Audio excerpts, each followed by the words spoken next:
I remember when I met Jesus. You know, people don't believe me when I tell them this, but when I came to the church, I was stupid. I was completely ignorant of everything. I heard baptism preached so many times before I finally got baptized. I'm sure a pastor got tired of preaching it. But on the day I did get baptized, nothing happened in the water. When I got out, though, and Sister Janet took a picture, like the presence of God slammed down on me, and I remember falling to my knees and saying, "This is how it feels to be in the presence of a holy God." I remember that night as I was saying the same prayer I had since I was old enough to speak, and my mother was teaching me how to pray, that I received the Holy Ghost praying in my room. I remember meeting God. There's nothing like it. Who is this begotten Son? Who is this Jesus? We can find him in the Old Testament in every single book.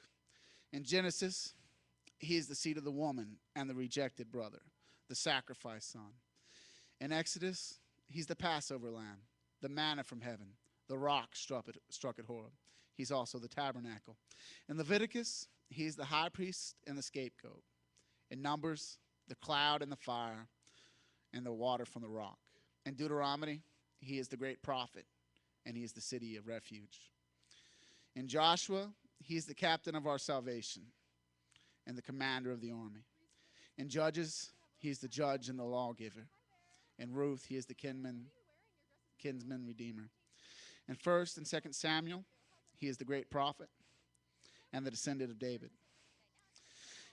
In 1st and 2nd Kings, he is the reigning king and the great prophet.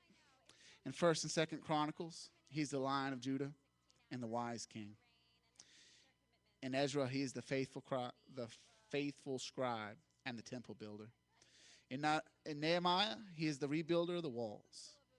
In Esther, he is Mordecai. In Job, he is the day spring from on high. In Psalms, he is the Lord who is our shepherd, the high priest of the order of Melchizedek. In Proverbs and Ecclesiastes, he's the wisdom of God, a friend that sticketh closer than a brother. In Isaiah, he's the suffering servant, the God man.